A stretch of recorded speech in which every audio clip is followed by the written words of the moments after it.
Good morning, everybody. Crafting Journey here. Yep, still in my PJs. It's going to be that kind of weekend. I do have to get dressed tomorrow to go to my son's house. How are you? Oh, before I forget, that Journey chick on Instagram. just saying. How did you have a good Friday? Like, I had the day off. It was awesome. Awesome. I need to retire and just craft all day long. Anyway, I cleaned up my craft room. So I will be publishing a craft room tour for members and Patreons. They'll get the sneak peek of that for 24 hours, and then I'll post it to everybody. But one of the benefits of being a member or Patreon is you get sneak peeks. If you want to join my Patreon or become a member, the links are down in the description. So, big show today. Please watch till the end. I have an amazing unboxing. Look, look. I have an unboxing. Yes. It's not yarn. It's not a diamond painting. Something totally different for my channel. You're going to love it. So watch till the end. So let's, where do we start? Oh my gosh. So this morning I did a collage of a release from Treasure Studios Arts. They released a new artist, Deborah Dixon. I'll put the link in the description. No, I'll put it right here. Up here, there, little eye up here. If you want to go watch that, it's only 5 minutes long. But check out her new artwork. She's an Australian artist that does, her medium is watercolor. And her landscapes are gorgeous. And her animals, look at the monkey with the big lips. You see me? See my big lips? Yeah, I'm trying to do the monkey. Forgot to do the Friday dance, but I'm not going to do it today because I don't have a bra on. You don't want to see that dance, the Friday dance without a bra. So, just saying. Okay, let's do what national day is it? I've already forgotten. I did my research like earlier this morning. Let's find out. Oh, it's National Handmade Day. I picked that out because I thought it was so appropriate for a crafting channel. Because, this is handmade. I loom knitted it. It's so much more meaningful when you hand make something or you give someone that's handmade. In fact, if you buy a hat from me, and no, I don't have an Etsy shop or anything like that yet. I'm sort of like building up my inventory first, but I have these little stickers that I put on. They're not stickers. They're these little leather things that says "Made with Love by Crafting Journey."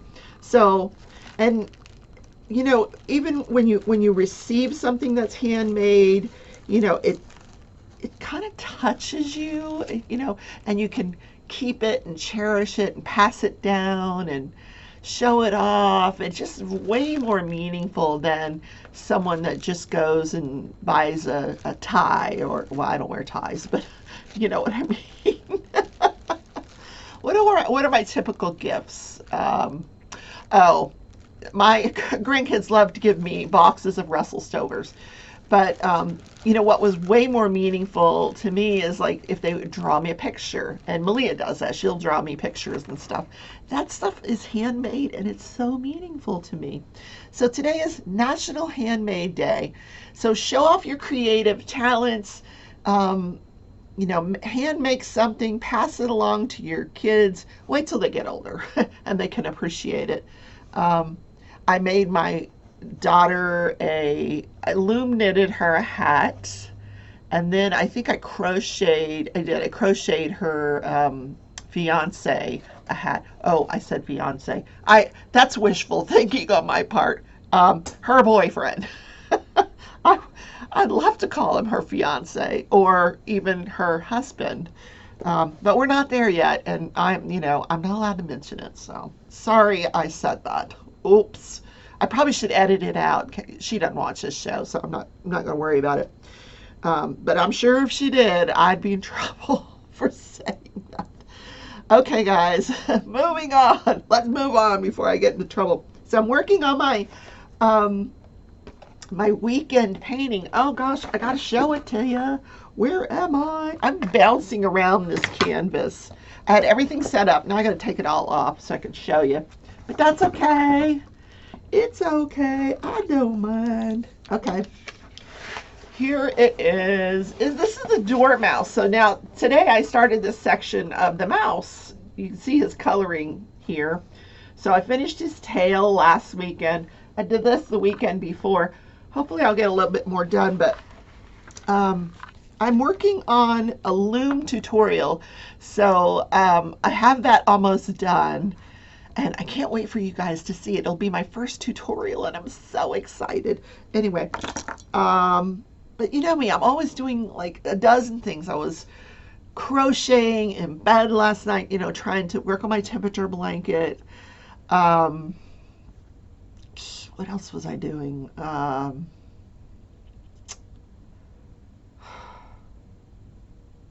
Napping. I napped yesterday. I nap every day. I love my naps. I had to go do my grocery pickup yesterday. But like I said, and I cleaned the craft room. Like, I ran the vacuum all over that. I bought a new vacuum. And, oh my God, it is so powerful. And man, it just cleans the heck out of this carpet. It just gets up dirt and dust and dog hair. And I ran that thing all over the house like I was driving a sports car. But then I woke up this morning, I'm like, why am I so sore? From running a freaking vacuum? Really? Yeah. I know, I said freaking. Fracking. Remember that Battlestar Galactica was everything was fracking? Yeah. That was a great show. All right. Let's put everything back so we can talk about judge, jury, and journey while we diamond paint. While we were gone, the mouse is in the house. The mouse is in the house. Oh my God, I would just die if I had a mouse in my house. I don't know what I would do. I'd be up on a pedestal, right? Oh, there's a picture of cheese doodles on my iPad. I love cheese doodles. Boy, did I just squirrel. Okay. Okay, I'm going to put this number sequence. This is thisdayintrivia.com. I'm going to put this number sequence. And I want to see which one of you guesses first what the next number is correctly. I'm just curious if you guys are, how smart you guys are, because I couldn't figure it out. So I'll put it there. And if you figure it out, put it down in the comments, because I really couldn't. I couldn't figure it out. So I know. What, Rebecca? That was so easy. No, it's not. It's not easy.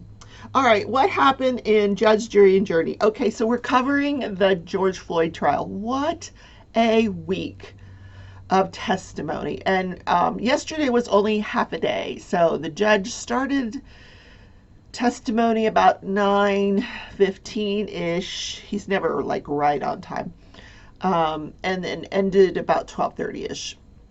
So the first witness that they put on was the police sergeant who, so yesterday's testimony was from a police sergeant that was in charge of Derek Chauvin. And he had testified that once he had, his officers had gone back and secured the scene, he went to the hospital to check on the status of George Floyd.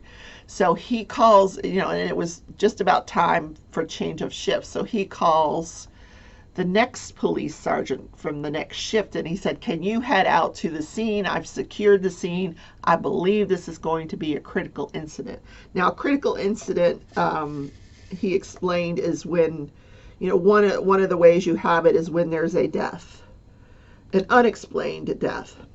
So, as we know, sure enough, George Floyd passes away, so it was a critical event. So the crime scene had to be secured. So this was the testimony of this sergeant that took over for the first sergeant. So he said he received a call after roll call to go secure the scene for the possible critical incident. And he really didn't have much more to say. I mean, he really did, it seemed like he didn't really know, at the time, he didn't have a whole lot of information about what had happened there. He said he instructed his officers to put up the crime scene tape and see if they could find witnesses. He did say that officers Lane and King, who were the other two officers that were on top of George Floyd, were still on the scene. When he got there, they were in their police vehicle. He instructed them to please get out of the car. Now, I think the policy is like that there's, if there's a critical incident, they should be taken down to, there's like this mysterious room 100. And when everybody mentions this room 100, I think that would be the title of a great movie, Room 100. Like, you have to go to Room 100. Like, I don't know what this, I picture this like dark room with a big spotlight. Anyway, and a desk and like a big piece of glass that you can only see through one side, and there's like people on the other side watching and maybe that is what it is. I don't know. But anyway, so these officers have to be separated and escorted to the city hall where this room 100 is, for interviews. But that didn't happen right away. So obviously they're sitting in their car chit-chatting, I'm sure, about the event, which, I don't know what they were, I hope they were trying to get their story straight. That I'm sure they were. Well, isn't that like a natural thing? Like, you just went through this trauma. Your adrenaline is like coming down, and what do you're going to want to talk about it. But anyway, this sergeant tells him to get out of the vehicle, and he just, and they're like, well, what should we do? And he's like, just chill out. I'll be right, I'll be back. So eventually someone comes to pick them up and takes them down to City Hall. And that's basically this guy's testimony. That was it. So the next witness is he's the top police officer in the city of Minneapolis. Like, he's been there the longest out of everybody. I'm not sure why he's not retired, but he's not. Anyway, so he is a homicide lieutenant. So he responds to all the homicide locations. So he goes out to this location, and I wrote down some of the things that he testified to. Very powerful testimony. And I found he wasn't asked about any of this, but I found out through commentary later that he was one of several people that signed a letter admonishing the actions of Derek Chauvin. But he testified that never in all his years had he been trained to use force by kneeling on someone's neck, who is handcuffed and prone down on the ground.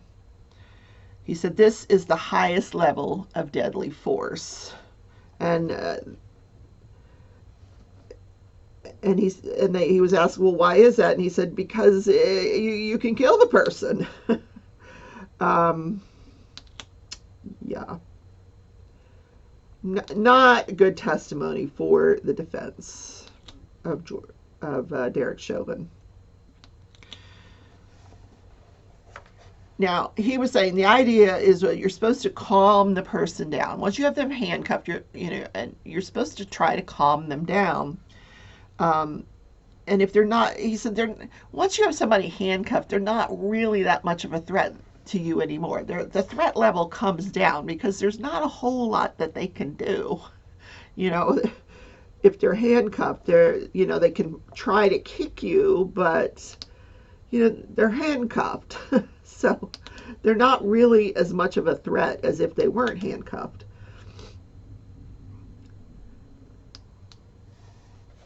But he did say that once you have them handcuffed and you've done this takedown, you need to get them out of that prone position as soon as possible. Get them to on their side. uh, and that's well known. It's something they're trained every year. They're trained. They receive training, both hands-on and in class training. You get them on their side so they can breathe. He said, their handcuffs, their shoulders are back, their chest is, because they're handcuffed behind their back, so their chest is directly on the ground and it's compressing their chest, and it's well known that it affects your breathing. So he said, get them off, as soon as you can. So he did also testify that police are trained as first responders, and if there is medical treatment that needs to be administered, they should do that while they're waiting for the ambulance. That they should start the medical treatment, including CPR. They're trained in cardiopulmonary resuscitation.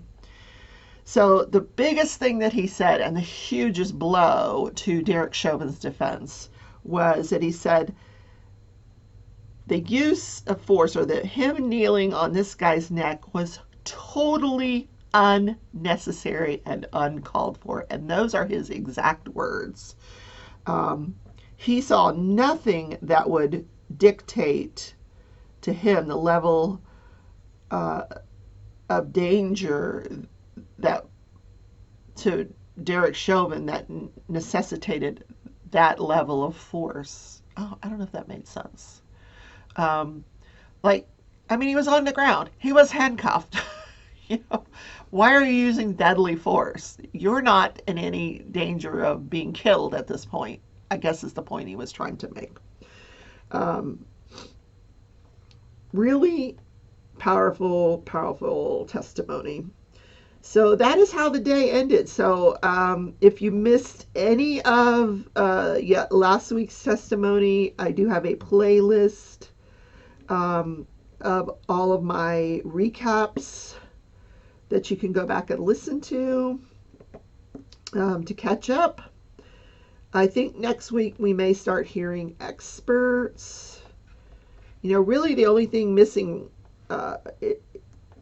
for me is, I want to know what the medical examiner has to say. I really do. Like what drugs were in his system. Yeah, I want to hear the medical examiner. I like when a medical examiner testifies. I find it fascinating. I really do.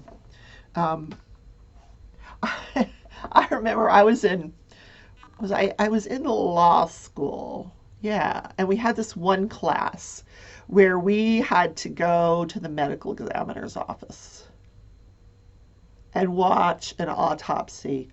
Oh my God.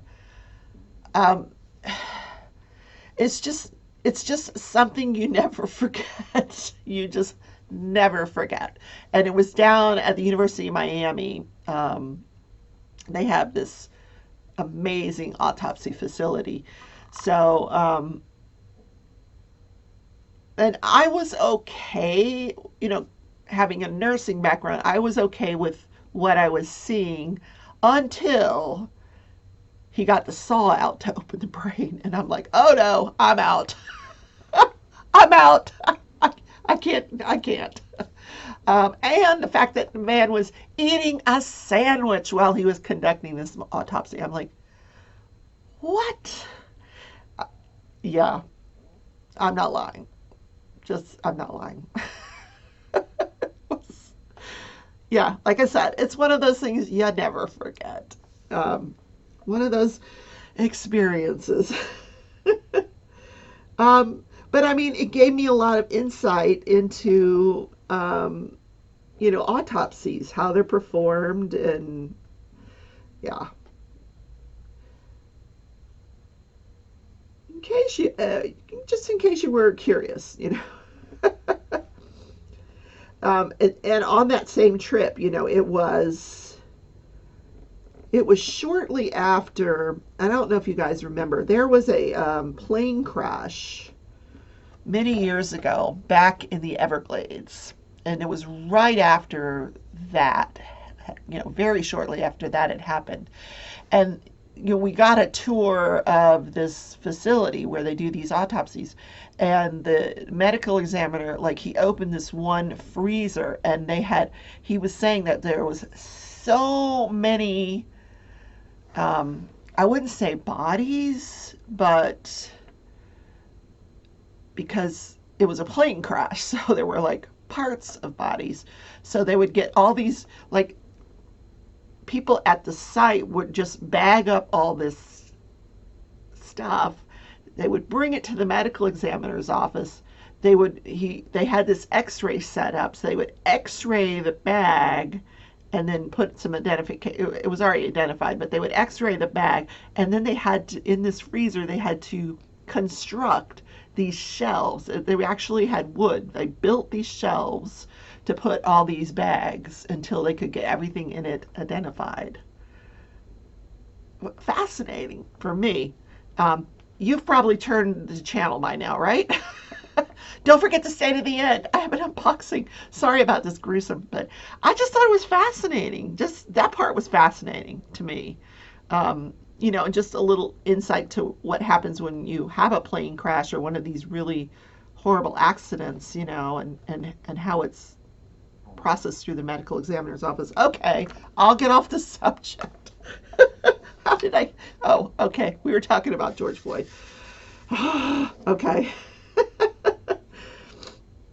Anyway, his family yesterday spent the day, because it was Good Friday, and they're trying to give back to the community. So they spent the day at, George Floyd worked for the Salvation Army. So they spent the day at the Salvation Army kitchen, helping out. I thought that was really sweet. Yeah. So, yeah, where do I go from here? A medical examiner. Okay. Now, let's do the unboxing. Okay, that's much better. Like a little follow-up to the ME stories. Okay. So, I ordered this quite some time ago, and I was waiting. Look, Inkari. You probably already know what it is. If you know what Inkari is, you know what it is. Yes. This sat in customs for so long. My God. I ordered this back beginning of March, I think. When I first got my tax return, I said, I have always wanted one of these, so I am going to get it. Okay.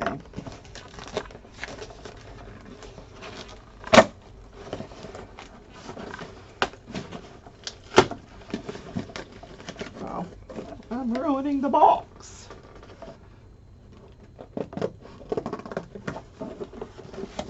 I'm super excited for this.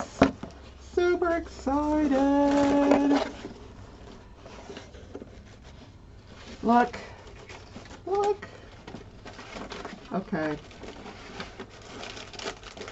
Put that aside. Where is it? It's really wrapped so well. Let me show you how this, look, it's in this wrapping paper, and all right, I just want to tear into it here.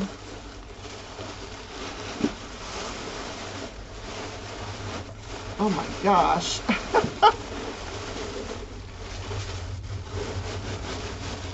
Oh wow. Oh wow. Look, guys, I got my own alpaca. I love it. Look. I wanted a pink one so bad. Now, this is a small one. I believe this is a small one. I really wanted a pink one, but they never have pink. So I said, you know what? I'm just going to order it. Look. And oh my God. It feels amazing. Amazing. Oh my God. And it comes with these little accessories. It's got a little hat, and there's a little bow. So cute. I don't know how that attaches to him, but yeah, I don't want to put it on him anyway. But I have one more. Look, guys, another one. This one is going to go. I am donating a gift basket for the retreat, the crafting retreat that Marissa McCarthy, the Crafty Heifer, is hosting.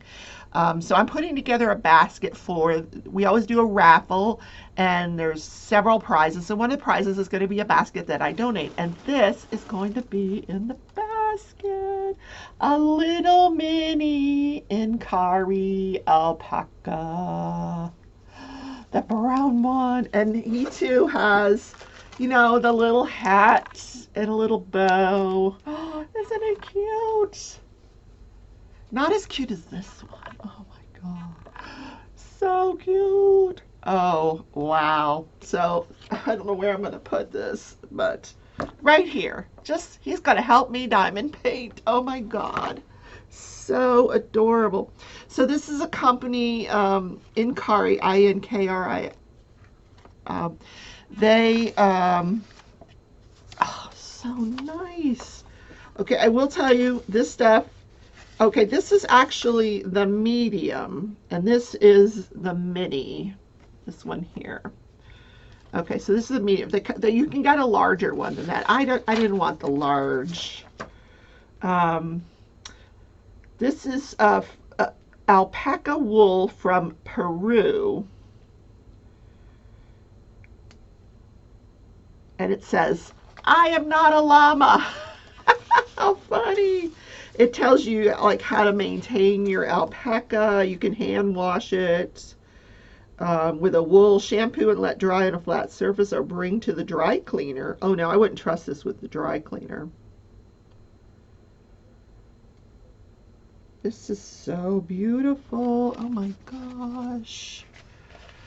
I am going to get a pink one someday. I am. And they have other like accessories that you can order. Take me out of the box and shake me to release my fluffiness. Yes, we did. So cute.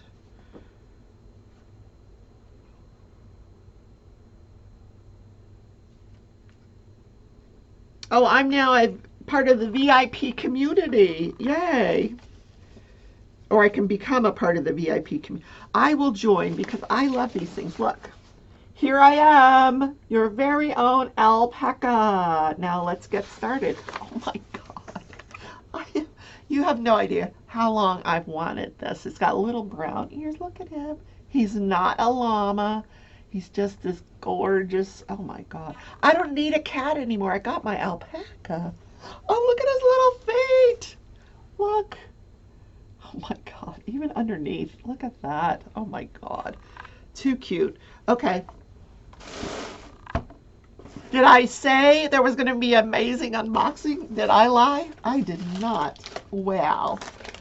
Listen, if you ever have the chance to get one of these, they are amazing. They really are. They feel gorgeous. And I'll put it up here to display during my videos. This day in history. So this day in history, at the Oscars, believe it or not, Star Wars does not win Best Picture. That year, Annie Hall won Best Picture. That was 1978, the year I graduated. Fun fact. Anyway, long time ago. That's when Star Wars was? I was a senior in high school when Star Wars came out. Oh my word.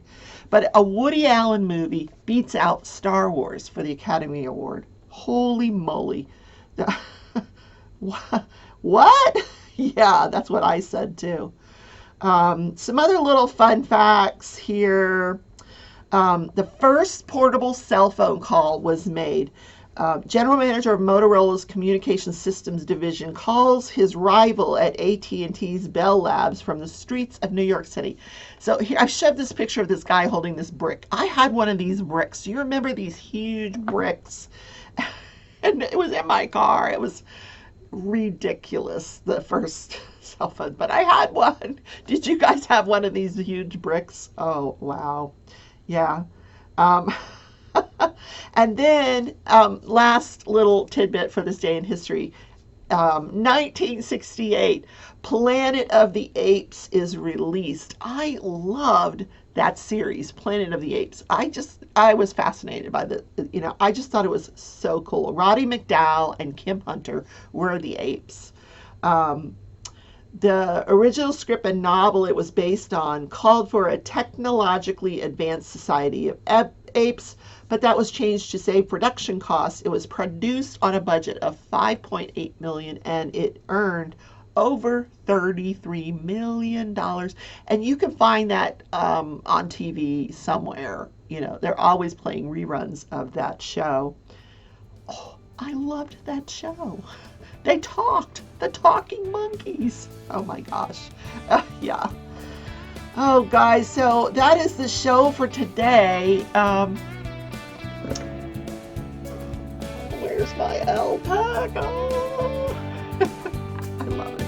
That's the show for today. I'm just going to hug my alpaca today and watch TV.